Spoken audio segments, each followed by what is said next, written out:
Jangan like dan subscribe ya. Yang kedua yaitu Messi Lovers yang selalu support Didi dari awal berkarir sampai sekarang ini. Yaitu Priscilla juga terima kasih ya. Pokoknya mudah-mudahan kalian selalu kompak dan selalu mendukung Didi terus, selalu mensupport karir Didi terus, selalu mensupport karya-karya Didi.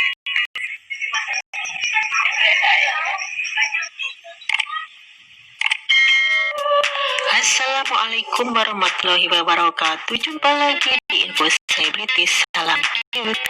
Apa kabar para sahabat Leslar dimanapun kalian berada? Semoga baik-baik saja ya. Amin. Ya, di sini Mimin akan memberikan kabar terbaru, kabar yang sangat bahagia tentunya untuk para Leslar. Kabar bahagia yang selalu dinanti-nantikan sampai saat ini. Sebelum Mimin lanjutkan video ini, jangan lupa ya dukung terus Info Selebritis dengan cara like dan subscribe-nya, dan jangan lupa klik lonceng notifikasinya supaya tidak ketinggalan setiap kali Mimin upload kabar terbaru tentang Lesti Kejora dan Rizky Bilar. Ya, hubungan Lesti Kejora dan Rizky Bilar yang selalu dipertanyakan oleh netizen kini terungkap sudah. Banyak yang menganggap bahwa hubungan mereka berdua adalah settingan saja. Tapi kali ini sudah menemukan jawaban bahwa hubungan mereka berdua adalah settingan Tuhan dan memang benar-benar adanya.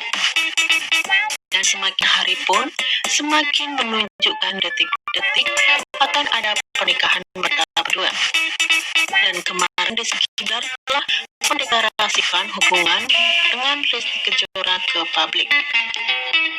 Dan yang paling heboh ya, di situ Lesti Kejora pun menunjukkan cincin tunangannya. Wow, so cute banget ya sobat ya. Yang pastinya ini adalah kabar yang sangat bahagia yang selalu ditunggu-tunggu. Detik-detik pernikahan menuju halal pun sudah dekat ya. Kita doakan saja semoga pernikahan Lesti Kejora dan Rizky Bilar berlangsung dengan lancar dan tidak ada halangan apapun. Amin ya rabbal alamin. Oke sobat, sampai di sini informasi dari Mimin ya. Jangan lupa tersedia di Selebritis karena akan selalu setiap hari mengupdate kabar terbaru tentang Lesti Kejora dan Rizky Bilar. Sobat, salam cute selalu dari Mimin. Thanks for watching. Bye.